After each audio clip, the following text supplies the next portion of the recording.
اگر کسی نے وکیل بنایا کہ میری بیوی کو 3 طلاقیں دے دو, اس نے نہیں دی تو پھر طلاق نہیں ہوگی, جب دے گا تو ہو جائے گی. اتنے تکلف کی ضرورت کیا ہے؟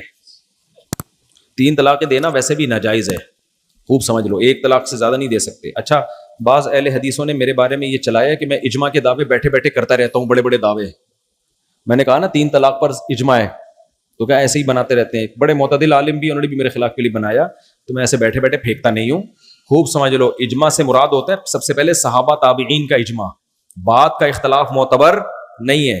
تو میں نے جب یہ کہا نا 3 طلاق کے 3 ہونے پر اجماع ہے, تو یہ ہوائی پھینکی نہیں ہے, صحابہ تابعین کا اجماع ہے اس کے اوپر. ہاں, بعض لوگ اقوال لانا شروع کر دیتے ہیں کہ فلاں دیوبندی عالم کا قول ہے کہ اجماع نہیں ہے, تو قول لانے پر گورنمنٹ کی طرف سے کوئی پابندی نہیں ہے. قول تو ہم بھی پیش کر سکتے ہیں, قول کو ثابت کرنا مشکل کام ہے. تو اس لیے اس طرح کے کلپ سے متاثر نہ ہوا کریں. فوراً میرے خلاف کوئی بعض اہل حدیث نے کلپ چلا دیا کہ انہوں نے دعویٰ کر دیا حالانکہ کوئی اجماع نہیں ہے, ان کے فلاں نے لکھا اجماع نہیں ہے, فلاں نے لکھا. بھائی لکھتے رہیں, ساری دنیا لکھ دے, دکھاؤ نا کوئی ایک صحابی کا قول دکھا دو نا جنہوں نے اکٹھی 3 طلاق کو رخصتی کے بعد ایک کہا ہو.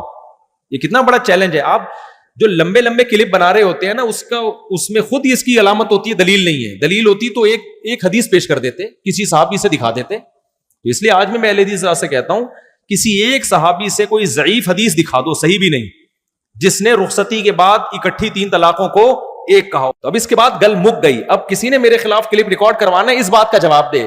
یہ نہ کہے کہ مفتی کفایت اللہ صاحب نے یہ لکھا, تو ابن حجر نے یہ لکھا, تو فلانے نے یہ لکھا. تو ایسے تو لکھا ہوا میں بھی دکھا سکتا ہوں. ابن رجب نے کیا لکھا ہے کہ کسی ایک صحابی سے بھی ثابت نہیں ہے. ابن تیمیہ کے شاگرد تھے ابن قیم, ان کے شاگرد تھے ابن رجب. انہوں نے سختی سے ابن تیمیہ رحمہ اللہ کی نفی کی اس مسئلے میں. انہوں نے کہا ان سے بہت بڑی غلطی ہوئی ہے, کسی صحابی سے بھی ثابت نہیں ہے. سمجھتے ہو گیا نہیں سمجھتے؟ اور جب صحابہ کا اجماع کسی بات پہ ہو گیا تو وہ مسئلہ قطعی یقینی بن گیا ہے. اب اس میں اختلاف رائے کی گنجائش ختم ہو گئی. اس لیے میں کہتا ہوں 3 طلاق کے مسئلے میں اہل حدیث سے فتویٰ لے کے کسی نے بیوی رکھ لیا تو بیوی حلال نہیں ہوگی. سمجھتے ہو گیا نہیں سمجھتے؟ یہ ضعیف قول نہیں ہے, یہ کلدم قول ہے. اب اہل حدیث اس پہ کلپ کیا ریکارڈ کرواتے ہیں, نہیں جی یہ بھی یہ قول ہے آپ کے فلاں عالم نے لکھا. بھائی فلاں لکھا, یہ نہیں لکھا, ہمیں اس سے غرض نہیں ہے. ہم آپ سے جو سوال کر رہے ہیں اس کا جواب دیں. ہم وہ جواب یہ کہ کسی ایک صحابی سے تو دکھاؤ نا. تو صحابہ تو سارے یہی کہتے چلے آ رہے ہیں 3 ہوتی ہیں, تو آپ قرآن حدیث کو صحابہ سے زیادہ سمجھ رہے ہو. جب مسئلے پہ اجماع ہو جائے گا تو وہ مسئلہ قطعی اور یقینی, تو اس کے مقابلے میں جو قول ہوتا ہے وہ ضعیف نہیں ہوتا, وہ کلدم قول ہوتا ہے. کلدم قول پہ فتویٰ حکومت بھی دے دے گی تو وہ نافذ نہیں ہوگا, اس پہ قاضی فیصلہ بھی کر دے تو نافذ نہیں ہوتا. تو میں بہت کانفیڈنٹلی یہ بات کرتا ہوں, ہوائی فائر میں نے نہیں مارا, کیونکہ ہمارے اپنے علماء میرے خلاف کلپ بنانے لگتے ہیں. اب اس کو شادیوں کے علاوہ کیا آتا ہے, بیٹھ کے بس بڑے بڑے اجماع کے دعوے کرتا رہتا ہے. تو جس کو بھی میرے خلاف بنانا ہوتا ہے نا, وہ یہ طنز دیتا ہے, اب اس کو شادیوں کے علاوہ کیا آتا ہے, آپ کو تو شادیوں بھی نہیں آتی. سمجھ رہے نا؟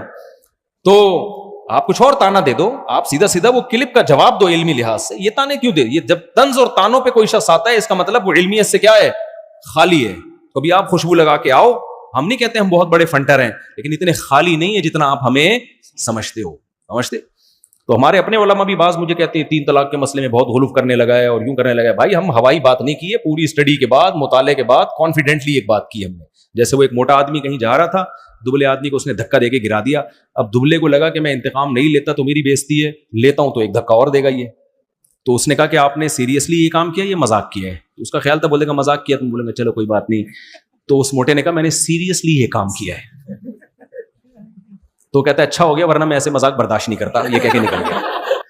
تو میں نے جب یہ کہا ہے نا 3 طلاق کے مسئلے پر اجماع ہے, تو یہ میں نے مذاق نہیں کیا. اور اس طرح کے جب میں دعوے کر رہا ہوتا ہوں, مذاق نہیں کر رہا ہوتا, کانفیڈنٹلی جب کوئی دعویٰ کر رہا ہوتا ہوں تو بہت ریسرچ کے بعد کہا. پھر بھی انسان میں کہیں کسی مقام پہ غلطی ہوتا ہے فوراً رجوع کر لیتا ہوں, لیکن طلاق کے مسئلے میں میں اتنا بڑا دعویٰ ایسے بیٹھے بیٹھے ہوائی پھینک دوں گا.